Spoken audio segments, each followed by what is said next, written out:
Hello la famille, j'espère que vous allez bien. De ma part, ça va superbe. On se retrouve aujourd'hui pour une nouvelle vidéo. Et pour cette nouvelle vidéo, ça va être la deuxième partie de la vidéo Ma vie de femme enceinte SDF. Je sais, vous êtes contents, vous êtes heureux d'avoir vu le titre. Je suis là, enfin, devant vous. Donc, asseyez-vous, mettez-vous à l'aise et écoutez l'histoire. D'ailleurs, si tu n'as pas encore regardé la première partie, qu'est-ce que tu attends? Pourquoi tu es là? Pourquoi tu es là? Tu vas rien comprendre. Donc, je t'invite à le regarder la première partie. Après, tu reviens ici et tu regardes les deuxième parties. Comme ça, tu vas mieux comprendre l'histoire. Donc, les amis, sans plus tarder, écoutez, c'est parti!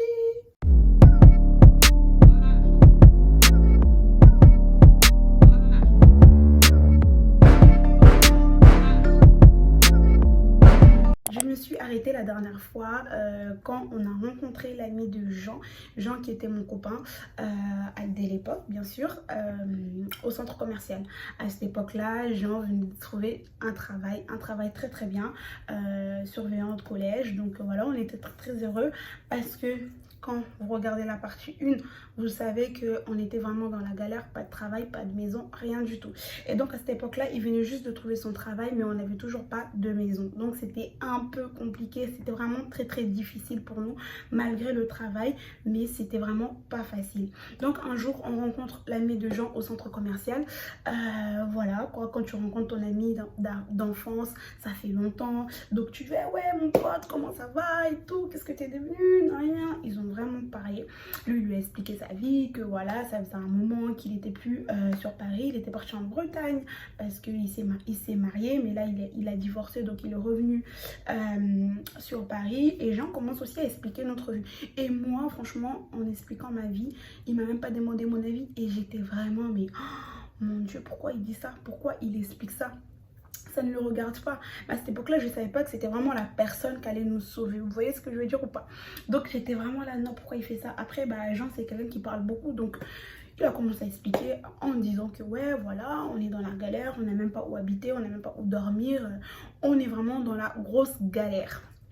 Et donc après, son ami lui dit, bah écoutez, il n'y a pas de souci, on va pas parler de ça au centre commercial, il y a trop de monde. Voilà, c'est pas l'endroit, c'est pas le moment. Je vous invite à venir demain à la maison pour que, voilà, qu'on puisse partager un repas, qu'on puisse prendre un café ensemble.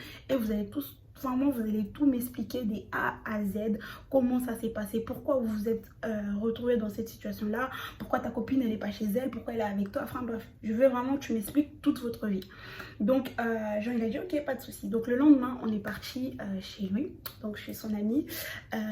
Il nous a expliqué que voilà, bah encore une fois qu'il avait divorcé, patati patata, lui aussi il aimait parler de sa vie quoi. Il nous a présenté à ses enfants, trop mignons et tout. Et donc nous on lui explique aussi, enfin plus Jean lui explique notre vie calmement maintenant, comment on est arrivé à là, où on a dormi, tous les endroits où on a dormi, qu'est-ce qui s'est passé avec ses parents, patati patata. Enfin, il lui a expliqué, il lui a même expliqué que, enfin, il lui a même dit que j'étais enceinte et que c'était difficile pour nous et tout. Bref, donc il lui dit ça, son ami franchement il avait tellement mal au cœur. Je vous dis, il avait pitié de nous et moi j'aimais pas que quelqu'un ait pitié de moi. C'est pour ça que j'ai pas parlé de cette histoire à personne. Là je suis en train de le raconter sur YouTube parce que tout simplement c'est du passé, j'ai changé, j'ai une autre vie aujourd'hui et c'est mon histoire. Mais sur le moment je voulais que personne puisse le savoir. Et il y a encore quelques années en arrière je voulais vraiment que personne puisse le savoir, d'accord? Donc c'est pour ça que moi sur le moment ça m'a gênée. Et lui il avait vraiment pitié de nous. Il a dit mais pourquoi vos parents peuvent vous faire ça? Pourquoi en fait vivre cette vie là? C'était vraiment compliqué pour lui, d'accord? Et il a pas su retenir ses larmes. Il a commencé à pleurer parce que c'était trop triste pour lui, tu vois. Donc du coup il nous a dit bah écoutez, moi je vais vous aider, moi je veux pas vous laisser dans la galère, moi je veux pas vous laisser comme ça, je suis pas comme tous ces gens là. Moi j'ai 2 chambres ici, j'ai 2 petits enfants, mes enfants ils sont calmes, ils ont pas de problème. Donc vous savez quoi, restez là, vivez chez moi le temps qu'il vous faudra, comme ça petit à petit vous allez chercher votre maison et vous allez partir vivre dans votre maison. Pour le moment restez ici avec moi. Et on était trop contents, on était grave contents. Et les gens lui a demandé, bah on peut s'installer quand il me fait quand vous voulez, même si ce soir vous pouvez venir déjà dormir ici. Parce que j'imagine il nous a dit, j'imagine que ce soir vous avez pas d'endroit où dormir. Je lui ai dit bah non, on n'a pas d'endroit où dormir, donc voilà, on allait dormir par-ci par-là. J'allais trouver quand même un endroit, peut-être traîner jusqu'à ce que mon beau-père part au travail, qu'on retourne chez ma mère, mais on n'a vraiment pas d'endroit dormir. Il a dit allez prendre vos affaires, venez dormir chez moi ce soir et vous n'allez plus repartir jusqu'au jour où vous allez trouver votre maison. J'étais vraiment très très contente. Et là en fait je me suis dit mais en fait Dieu il fait des choses des fois tu t'attends pas. Parce que moi cette personne quand je l'ai rencontrée au centre commercial, je me disais quoi, mais je veux pas que Jean puisse lui raconter ma vie. Parce que je connaissais pas la personne. Mais en fait c'était la personne qui allait me sortir en quelque sorte de la galère. Parce que si on l'avait fait, si il avait dit vas-y je vais même pas parler à mon ami parce qu'il va se moquer de moi, on n'allait pas trouver une maison. Je sais pas si vous comprenez ce que je veux dire par là. Donc du coup on est reparti. Bon les affaires, on n'avait pas vraiment beaucoup d'affaires hein, sincèrement. Voilà un sac au dos, on a pris, on est parti chez lui. Donc le soir même j'ai pris une bonne douche. Je vous dis la vanille, je pense que j'avais jamais pris une douche comme ça. J'ai pris une bonne douche, je me suis frottée, j'avais l'impression que j'enlevais la saleté qui était collée à mon corps. J'ai pris une bonne douche, il avait la crème, il m'a dit tu peux te servir. Donc j'ai mis la crème et ça faisait grave longtemps que j'avais pas mis la crème d'ailleurs. J'ai mis une bonne crème, j'étais vraiment très bien, très propre. De même, il a pris la douche, il était propre et tout, on a bien mangé. Ça s'est super bien passé. Le lendemain matin, il est parti au travail et moi je suis restée à dormir. Je vous dis, j'ai tapé mais mon sommeil, je vous jure. Je me suis réveillée mais vers 11 h. Et ça faisait un moment que j'avais dormi comme ça. Je vous dis la vérité, ça faisait un moment. Donc là, je me suis dit, eh mais Dieu est bon en fait. Donc voilà, j'ai dormi et tout, je me suis réveillée, j'ai fait quand même le ménage parce que j'étais quand même chez quelqu'un. J'ai fait le ménage, j'ai tout préparé, bref, tout s'est bien passé. Pendant un moment, on est resté chez lui. Au bout de, je crois, 1 mois, 2 mois, tout se passait super bien. Je vivais bien ma grossesse. Je crois que j'étais arrivée à... je crois 4-5 mois de grossesse, donc tout se passait super bien. Et un jour comme ça, du coup on a pu se racheter des téléphones et tout. Et un jour comme ça, je me connecte sur Facebook et là je vois que mon oncle il m'avait écrit, il y a beaucoup de personnes qui m'avaient écrit mais le message le plus important là c'était vraiment le message de mon oncle, que apparemment il était en train de me chercher, que ma mère elle me cherchait, que tout le monde me cherchait, bref. Donc voilà, il me dit que ta mère elle te cherche, donc contacte-la et tout. Je lui donne mon numéro, je lui dis à maman de m'appeler. Et quelques heures plus tard, maman elle m'appelle. Elle m'appelle. On commence à pleurer au téléphone. Elle me dit mais t'étais passée où? Qu'est-ce qui s'est passé? J'ai dit bah écoute maman, parce qu'elle n'était pas au courant, je lui ai pas dit cette histoire. Même aujourd'hui elle n'est pas au courant de cette histoire. Même la première partie de la vidéo elle n'a même pas voulu regarder parce que je lui avais déjà dit que j'allais lui raconter une histoire qu'elle n'est pas au courant et qu'elle va découvrir en même temps que tout le monde. Donc elle a même pas regardé la première partie parce qu'elle n'a pas envie de pleurer, parce qu'elle n'a pas envie d'avoir mal au cœur. Et parce qu'elle a déjà beaucoup souffert sans même connaître l'histoire. Donc si elle connaît le fond de l'histoire, ça va encore plus lui faire souffrir. Donc voilà, bref. Et donc je lui dis à ma mère que voilà, il s'est passé ça et tout, et qu'on avait des galères et tout, mais pas des vraies galères. Je vais pas dire vraiment l'histoire comme elle était.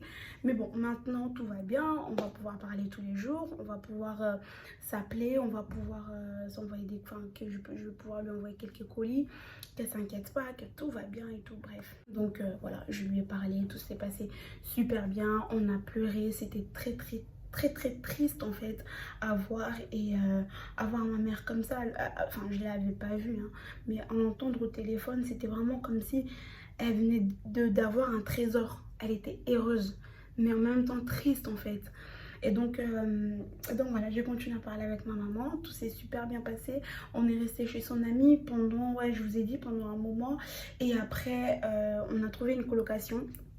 Donc on a trouvé une colocation, voilà, parce qu'on n'avait pas envie de trouver un appartement, parce qu'on ne savait pas trop si on allait rester sur Paris ou repartir. Donc on a dit bah pour commencer une colocation, mais une colocation qui coûtait très cher, parce qu'on était vraiment à Versailles. Je vais vous dire la vérité, on habitait à Versailles, et à Versailles bah les appartements ça coûte très cher. Donc imaginez une colocation. Donc on a trouvé une colocation qui coûtait 300 € par mois, mais on pouvait se les permettre. Donc on a dit on saute sur l'occasion, c'était le moins cher, on va habiter avec cette personne là, même si on ne connaît pas, mais au moins on va payer le loyer et pardon, on va rester là-bas et que tout va bien se passer. Ouais, tout va bien se passer, mais voilà. Comment ça s'est passé là-bas, je ne vais pas raconter parce que c'est pas l'histoire. Si vous voulez que je vous raconte comment ça s'est passé, cette colocation, mais je vous dis les amis, C'est vraiment une colocation, vraiment. Mais cette histoire, elle est trop drôle. Je crois que je vais faire une story time sur ça. Et si tu veux voir cette story time, dis-le moi en commentaire. Je vais vous raconter ma vie sur ça. Bref, donc du coup, voilà. On s'est sorti, on a trouvé notre maison. Jean a continué à travailler, j'ai continué à vivre ma grossesse tranquillement. La vie, elle a changé du jour au lendemain. Pourquoi je vous raconte tout ça? Tout simplement pour vous montrer que la galère ne dure pas. La galère ne dure pas longtemps. Tu peux pas rester dans la galère toute ta vie. Si tu es un enfant de Dieu, si Dieu t'a choisi, si tu pries sincèrement, tu ne resteras pas dans la galère toute ta vie. Il y a des hauts, il y a des bas. Des fois, Dieu nous met des épreuves devant nous. On ne sait pas pourquoi, mais on est obligé de vivre ces épreuves-là. Moi, je me dis, aujourd'hui, si je n'avais pas vécu tout ça, je n'allais pas être la personne que je suis aujourd'hui. Je n'allais pas avoir la force que j'ai aujourd'hui. Je n'allais pas avoir le courage que j'ai aujourd'hui. Parce que j'ai vécu vraiment, j'étais plus bas que terre en fait. Pour moi, à mon échelle en tout cas, j'étais plus bas que terre. Mais Dieu a fait grâce. Dieu m'a fait grâce. Dieu m'a relevé. Quand tout le monde nous avait mis dehors, quand tout le monde nous avait tourné le dos, Dieu, lui, il était là. Il attendait juste que je puisse ouvrir ma bouche et lui parler pour qu'il puisse ouvrir les chemins, qu'il puisse ouvrir les portes en fait. Et vous savez, quand j'ai prié, dans la première partie, je le dis, il n'a pas exaucé tout de suite ma prière. Hein. Non, il n'a pas exaucé tout de suite ma prière. Et en tant qu'enfant de Dieu, je le savais qu'il n'allait pas exaucer tout de suite ma prière.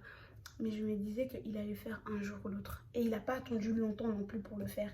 Il a commencé à opérer dans ma vie, il a commencé à changer ma vie. Et vous savez, cette situation-là, le jour où j'ai prié Jésus-Christ, à cet arrêt de tram, je pense que c'est le jour où j'ai vraiment accepté Dieu dans ma vie. C'est vraiment le jour où je me suis dit, ouais mais je veux que Jésus vienne dans mon cœur, qu'il habite dans mon cœur. Vous voyez, si vous êtes dans la galère, si vous êtes dans des difficultés, si vous ne savez pas quoi faire, il n'y a pas 1000 choses à faire, il n'y a pas énormément de choses à faire. Priez, allez vers Dieu. Priez, expliquez-lui vos vies, expliquez-lui comment vous vous sentez en ce moment-là. Vous n'avez pas besoin de prier pendant 1 heure, pendant 2 heures, pendant toute une vie, non. Vous avez juste besoin de prier sincèrement, de juste ouvrir votre cœur, de lui parler comme si vous parlez à votre ami, comme si vous parlez à votre meilleur ami. C'est tout simple, parce que c'est ce qu'il est en fait. Il est notre ami, il est notre confident. C'est ça le mot, il est notre confident. Donc n'hésitez pas. Si tu es dans la galère, tu ne sais pas quoi faire. Tu ne sais pas par qui, tu ne sais pas par où aller, tu ne sais pas à qui parler. J'ai une solution pour toi, c'est Jésus-Christ. Ouvre ton cœur, parle avec lui. Il va t'ouvrir les portes, il va te montrer le chemin. Même si des fois c'est difficile, tu te dis, mais attends, mais j'ai fait trop de bêtises. J'ai été dans le péché, j'ai fait ci, j'ai fait ça. Ça, c'est juste le diable qui est en train de te tromper dans ta tête. Qui te dit, en fait, ça sert à rien de prier parce que tu as fait ci, tu as fait ça. Il te rappelle les mauvais moments que tu as passés. Mais mets ça de côté. Je sais que c'est facile à dire, mais pas facile à faire. Mais vraiment, je vous conseille, mettez ça de côté et écoute juste ton cœur. Écoute juste ton cœur et prie. Et vous savez, Dieu, quand tu te repens et que tu lui demandes, il est tellement amour que même si tu te repens, dès que tu te repens et que tu reconnais tes fautes et que tu demandes pardon, il oublie tout. Et c'est comme s'il tournait la page. C'est une nouvelle page qui commence pour toi. C'est un nouveau livre qui va commencer pour toi. Donc n'écoutez pas les esprits dans la tête qui vous disent t'as fait ci, t'as fait ça, parce que même moi je suis passée par là et j'ai pas écouté ça. J'ai avancé, j'ai fait ma prière et il a exaucé ma prière. Donc voilà les amis, je vous invite vraiment à vous confier à Dieu, à vous confier à Jésus-Christ, parce que c'est le seul qui peut nous faire sortir dans des moments de galère. Vous savez, la famille est là, certes, des fois il y a la famille qui peut nous aider par-ci par-là, mais aussi il y a des fois la famille qui peut nous tourner le dos. Il y a aussi des fois la famille qui peut pas nous aider parce qu'ils peuvent pas nous aider. Et la seule personne qui peut nous aider et qui ne tournera jamais le dos, c'est Jésus-Christ, c'est Dieu. Alors, je vous invite à le faire, à prier, à être sincère envers lui. C'est tout ce que je demande, à être vraiment sincère envers lui. Voilà la famille, j'arrive à la fin de cette vidéo. Elle n'est pas très longue, comme je vous ai dit, c'était vraiment le résumé de la fin. De toute façon, c'était la fin de l'histoire, vous dire comment on s'est en sorti. J'espère que cette vidéo vous a plu, que vous avez compris, que vous avez en tiré quelque chose de bien, parce que c'est le but, hein. Donc voilà, n'hésitez pas de la partager, donc de partager la partie 1 et la partie partie 2 pour que les gens puissent savoir que oui, il y a la galère, mais il y a aussi une vie après la galère. Vous voyez ce que je veux dire? Voilà, moi je me dis vraiment c'était ma destinée. Si j'étais pas passée par là, j'allais pas arriver où je suis. Donc c'est ma destinée, j'étais obligée de passer par là. Donc je remercie Dieu pour ça. Donc voilà la famille, n'hésitez vraiment pas à partager cette vidéo.